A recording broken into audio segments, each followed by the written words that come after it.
સનાતન ગુરુ ગોરધનદાસજી મહારાજ आज के आनंद की क्या मोर की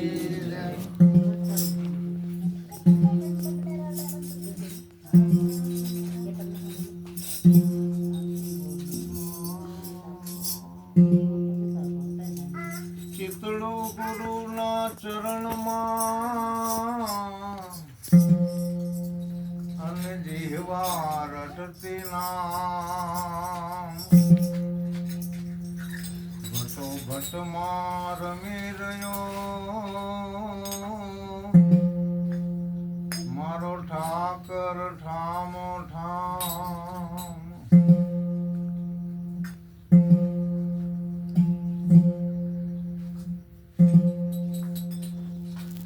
સદગુરુને ચરણે નમો માગુ પ્રેમ પ્રસાદ દયા કરીને આપજો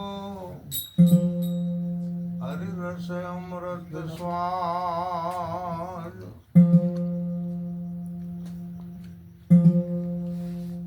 ગુણપતિ ગુણ યાગે રહો દોય કર જોડે દાસ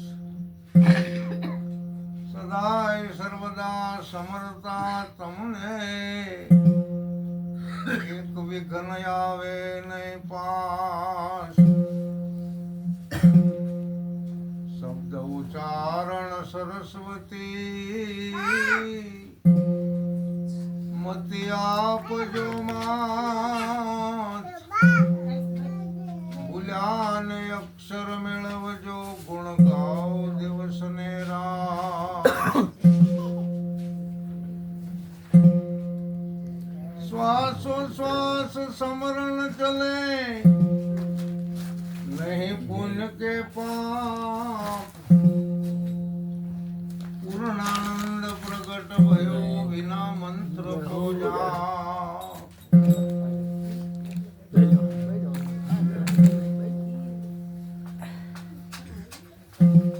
સરસ આટલી આપણી જ્ઞાન સભા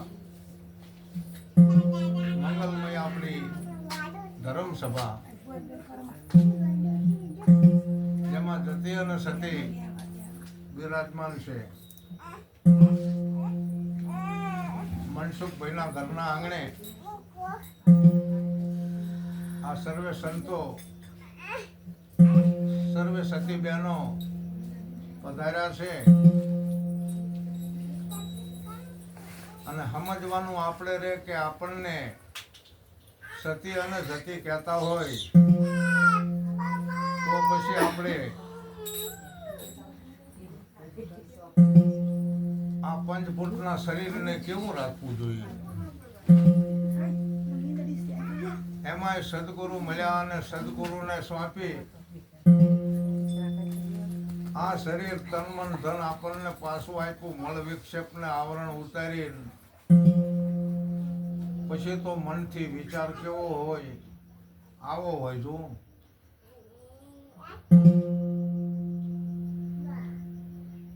અને આ તનથી શું કરવું કે બની શકે તો સંતોમાં સેવાયું કરવી અને પરમાત્માએ ધન આપ્યું હોય તો સંત સમાગમની અંદર વાપરવાથી આપણું જે ધન છે એ 10 ગણું વધી જાય.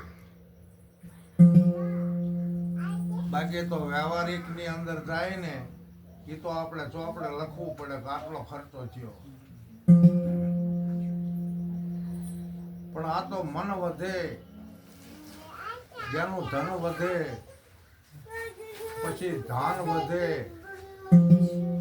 એમ વધત બધું વધી જાય. ધર્મ વધે તો મન વધે, મન વધે માન વધે, માન વધે ધન વધે, ધાન વધે, બધું વધી જાય. પણ જેનો ધર્મ ઘટે એનું બધું ઘટી જાય. તો આપણો આ વિવેકનો આવો બધો ધર્મ છે. આપણે ક્યારેક આપણા ઘરના આંગણે સદગુરુને તેડાવી સંતોને બોલાવી હરિભજન અને સત્સંગનો લાવો મળે ને એ આપણા આત્માને ખોરાક મળે છે. હો. 56 ભોગ બનાયા હોય એ ખોરાક શરીરને મળે છે, પણ આત્મા નિર્લેપ છે. આત્માનો ખોરાક ભજન સત્સંગ છે. રામાયણની અંદર પણ કહે છે પાર્વતીજીને શંકર ભગવાન કે ઉમા કહું મેં અનુભવ અપના, સત્ય હરિભજન જગત સબ સપના. આ જગત સપના સમાન છે, સંસાર સપના સમાન છે. આ સપનામાંથી આપણે જાગવાનું છે. કોને સપનું આવ્યું છે? આ જ્યારે જાગી જાય ને ત્યારે ખબર પડે કે હું કોણ છું. સારી વાત છે, બધા પ્રેમથી રસપાન કરી રહ્યા છે અને આપણે હરિભજન અને સત્સંગ અહીંયા મનસુખભાઈના ઘરે જે આપણે ચાલુ કર્યા છે, ખૂબ ખૂબ ધન્યવાદ છે. સદગુરુ એક ઘરે જમે ને આખા વિશ્વને દબાડી દીધું. સંત જમે આગમતું ગામ આવી જાય.